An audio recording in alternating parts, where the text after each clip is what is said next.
I'm pleased to welcome the next speaker. It's Bengt Wiberg. He will speak about his entrepreneurial journey and challenging preconceptions in the nicotine pouch industry. He is a real expert, innovator, and he patented the technology, received the Golden Leaf Award, lots of things. He's great. So let us welcome him. Hi, Bengt. So the stage is yours. Very much. Whoa, whoa, whoa, whoa. I forgot I had a microphone on. Warm welcome, everybody.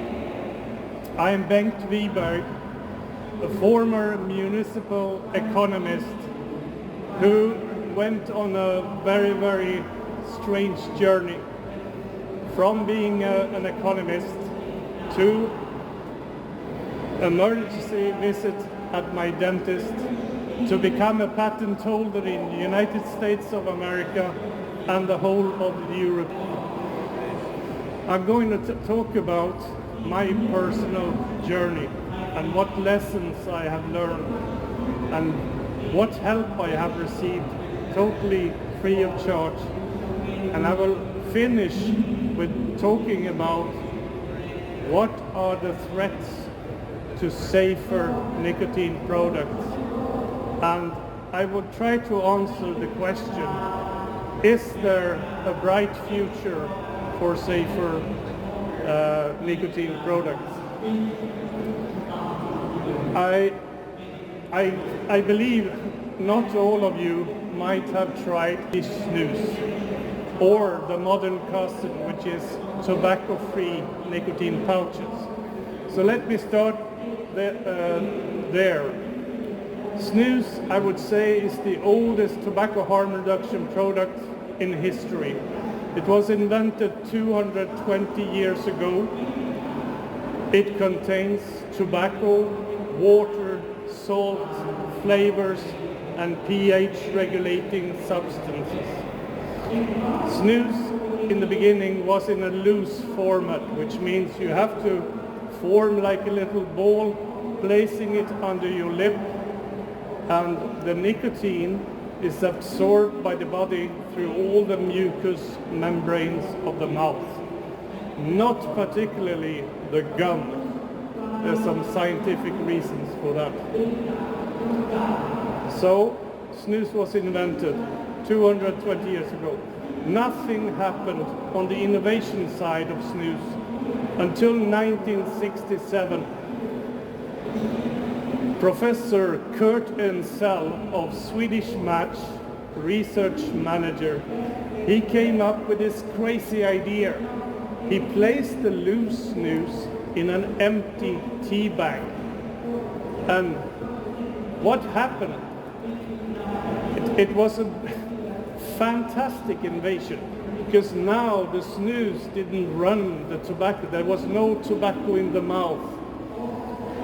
And Professor Ensel is now, in fact, a shareholder in Stingfree AB.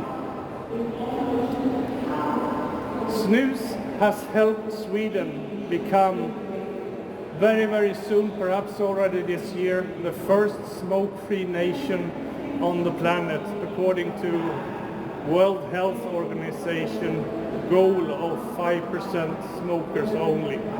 The World Health Organization wants every country in the world to stop smoking, to come down less than 5% smoker in the year 2040.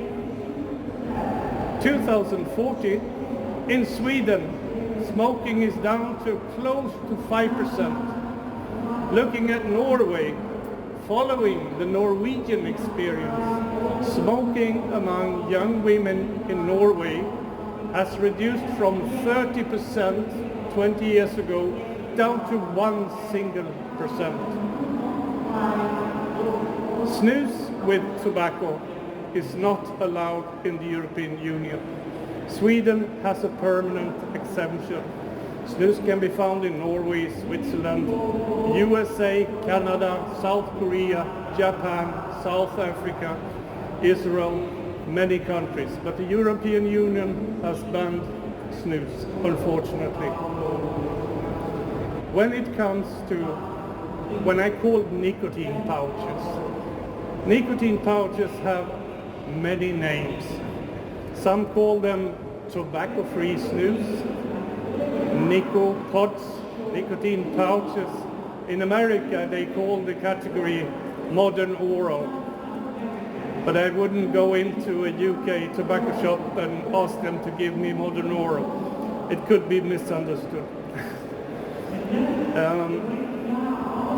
I'm a former smoker, and now I would like to tell you my story. It started on the 15th of January 1991 in Riyadh, the capital of Saudi Arabia. It was very difficult to get snus to Saudi. I used to bring my suitcases full of snus. I don't like nothing. The Gulf War started on the 17th of January. On the 15th of January, I was chasing to get the passports of two of my children, one of them sitting there, now the CEO of Stingfree AB. That was the last plane out of Saudi Arabia, and I was chain smoking, chasing the Saudi passport officers. That's when I decided that was it, smoking was it for me. So for 20 years I used only snus. And then came a day, it began to hurt my gums, stinging, burning sensation, and it was so intense that I couldn't use snus, and I definitely didn't want to go back to smoking. So I called up my personal dentist, and he told me, Bengt, you have to stop using snus. I said, why? It was the worst day in my life. I couldn't live without snus, and I didn't want to go back to smoking. He said, Bengt, your gums are red. They are supposed to be pink when they're healthy.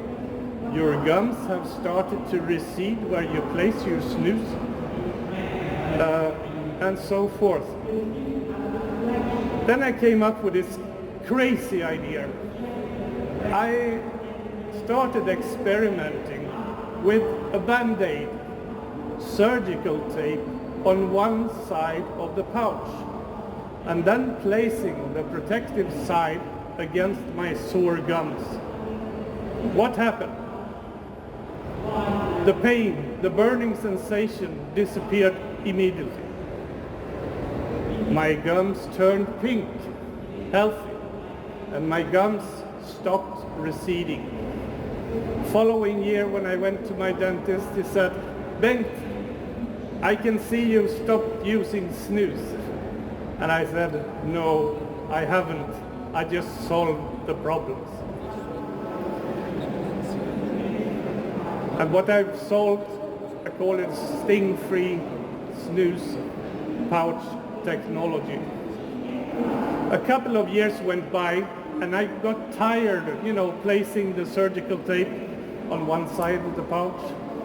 So I started writing a very long letter, email, to the managers of Swedish Match, the world's biggest snus producer, and explaining everything, how the technique works, what the dentists say,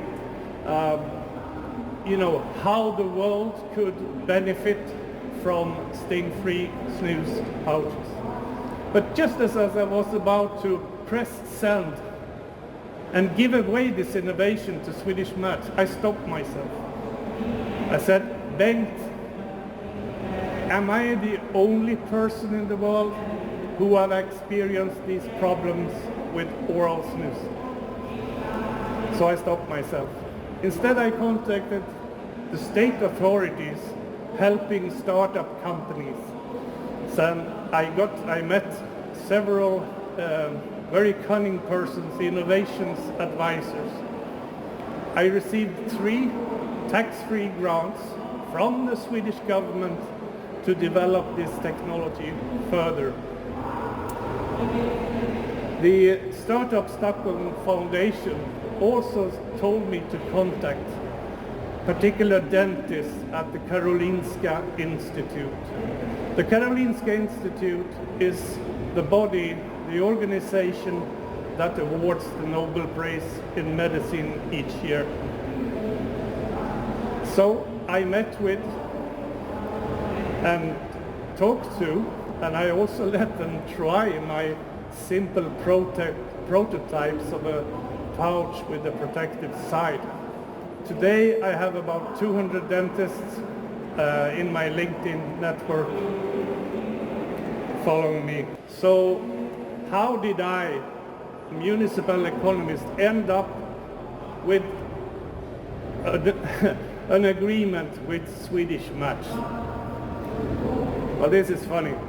A friend of mine who is neighbor with the inventor of the very first snus pouch, Professor Curtin-Sell, that I mentioned before, and his wife, who happened to be Bengt Wiberg, a member of the Swedish Match board for 18 years. So I was invited to meet the CEO of Swedish Match and the research development manager. I was very nervous. I had a very bad PowerPoint with me, preparing for the worst. And the R&D manager, the first thing he told me, Bengt, if you are going to disclose something that we already know, something we investigated long ago, or something we discarded, we will interrupt this meeting. The meeting continued for 2.5 hours. It was not interrupted. A few months later, Swedish Match signed a non-exclusive licensing agreement for the Stingfree technology. In 2017, I was invited as speaker along with a lot of important people at the first ever Snus conference in the United States in St. Louis. Swedish Match was there, Skruf Snus was there, and there was also the chief editor of the Tobacco Reporter magazine, Mr. Taco Tuinistra. He deep interviewed me. He was fascinated with my innovation. 3 months later, September 2017, I was called to New York. And at the Global Tobacco Nicotine Forum, my innovation was awarded the Golden Leaf Award for most exciting newcomer to the global tobacco industry. And the jury had 2 reasons for this. First reason was that this innovation was the greatest snus innovation since the nicotine pouch was invented 50 years ago. But the second reason why I got this award is so much more important, because the burning sensation, if you have tried these products, is a deterrent for smokers who try these products first time. During this conference in New York, I also had the chance to put a question in public, maybe 500 people in the room, to the director of FDA Tobacco, Mr. Mitch Seller. And I asked him there, and you can find it on YouTube, I asked, Mr. Director, can you give us your thoughts about the Swedish experience of snus that has made Swedes stop smoking and having the lowest tobacco-caused mortality and cancers in all of Europe? First, the director Mitzeller said, he was pointing at the Swedish Match North America director, and he said, is this your idea? And he realized it was not. I have no connections with Swedish Match. And then he admitted 4 times that, I quote, FDA absolutely understands the Swedish experience of snus due to nationwide epidemiological evidence. After the conference, after the speech, this was filmed, directors from every tobacco company on the planet came and shook my head and said, "Fantastic, Bengt. This is the first time in history the FDA has ever said a kind thing about safer tobacco products." Snus in this case. 2 years later, FDA approved Snus, 8 brands of Snus, as the first ever modified risk tobacco product ever in FDA history. I will also tell you how I became a tobacco harm reduction advocate. In the end of 2017, I was contacted by the New Nicotine Alliance, NNA UK, and they were going to a snus trial hearing in the European Court of Justice in the beginning of January 2018. Swedish Match and New Nicotine Alliance had partnered in order to try to get the European Union to take away the snus ban in the European Union. This was when I realized that the question of allowing snus in EU is 100% political. Scientific evidence, the facts of the Swedish experience, it was totally ignored. 2 of the EU lawyers said, "Oh, snus has nothing at all to do with the fact that Swedish men have quit smoking. It has to do with their paternity leave or Swedish men healthy living style," which is totally baloney, of course. My son Daniel here is a civil engineer. He's now the CEO of my company. He gave up his well-paid job as an engineer to become the CEO of Stingfree AB 1.5 years ago. He's been helping me from the very beginning with patent application, etc., etc. We now have patent approvals in the United States and all of Europe. So we figured maybe we have been very naive. We thought, here they are, Swedish Match, the biggest producer in the world. They signed a license for this technology. Of course they should provide it to people who like snus all over the world. But nothing happened.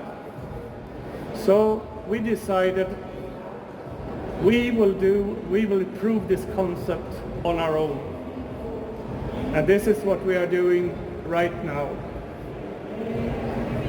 We have met many very big, medium-sized snus and nicotine pouch tobacco companies.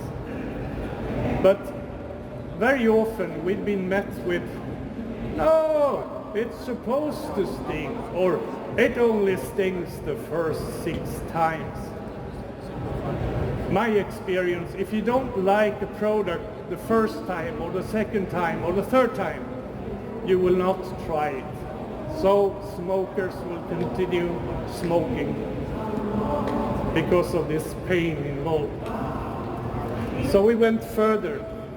We utilized surveys, interviewing more than 1,000 Swedish men and women about their habits. And it turned out that 2/3 of the women and more than 50% of the men think the burning sensation is unpleasant, totally against the misconceptions of the industry, where they thought that, oh, everybody likes it, the pain involved. It's not so. We also got statistics on the oral health. It turned out that more than 50% have had the same problems that I had when I was sitting in the dentist chair and came up with this solution.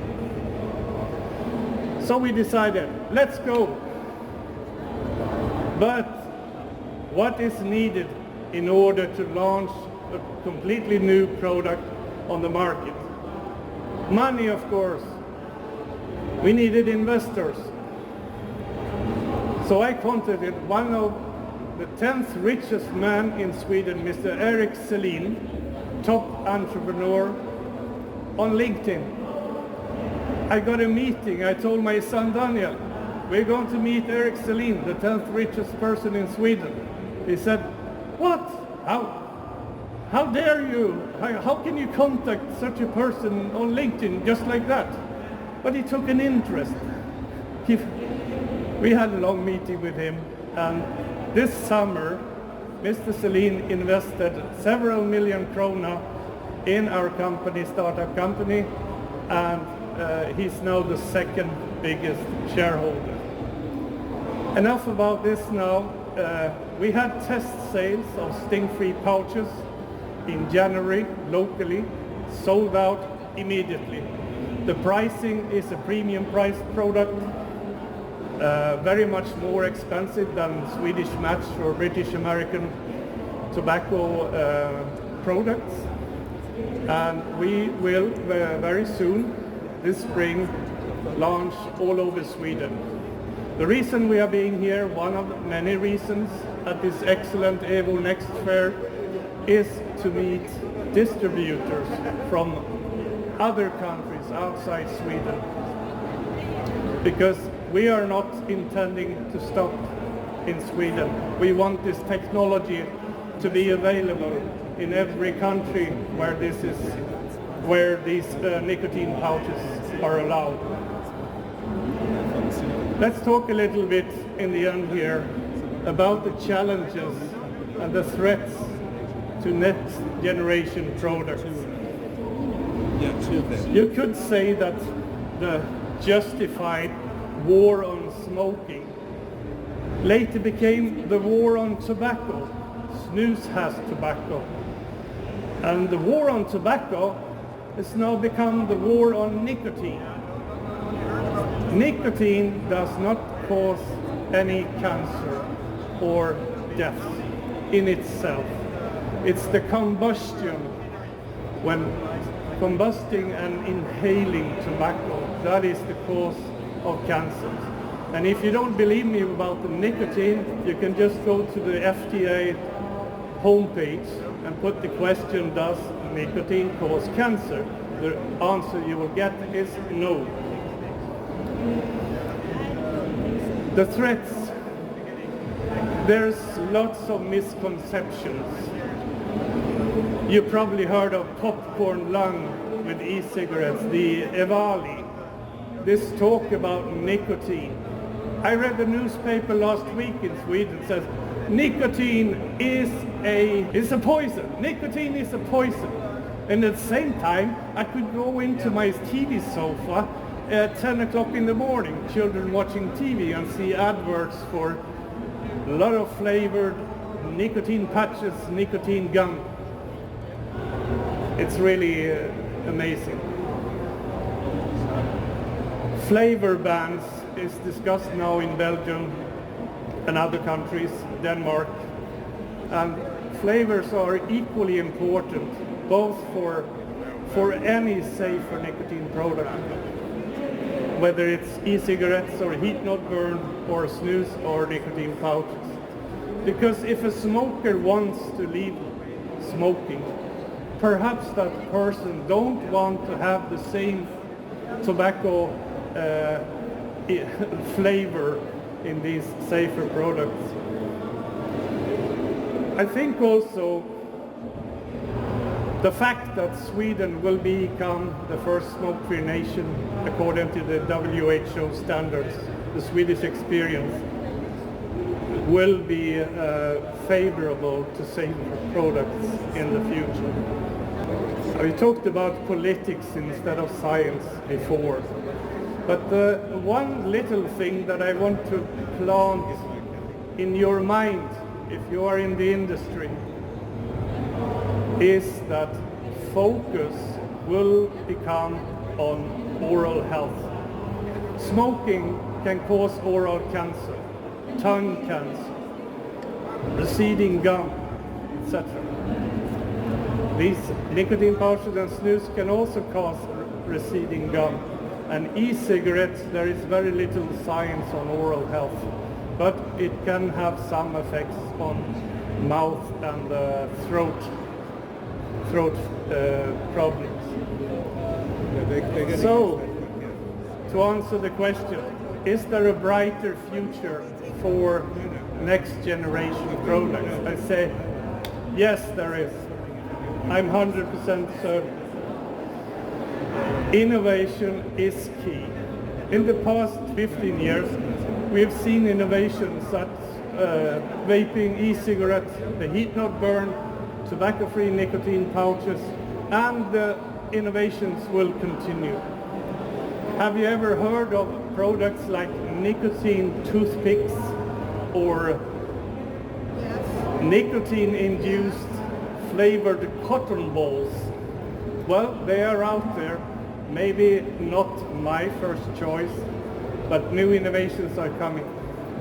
And we have to get regulation in place, because in a world or a country without any regulations, we are risking prohibition, like we've seen in the Netherlands, forbidding one of the safest products on the planet, nicotine pouch. Then we have, of course we have, I will soon be finished, tobacco harm reduction is here to stay. I see Derek there, we will agree with it.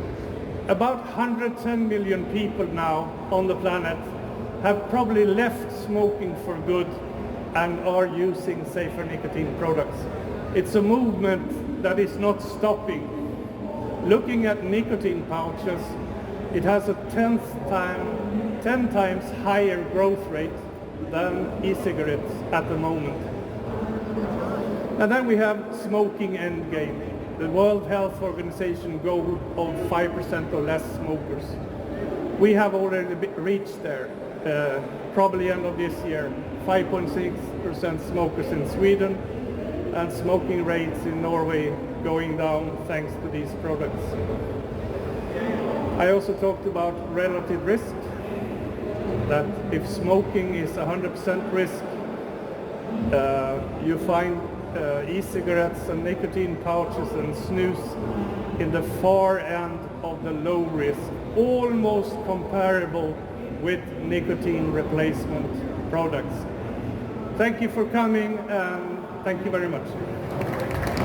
And thanks a lot that you were here on stage. So you had already today a masterclass.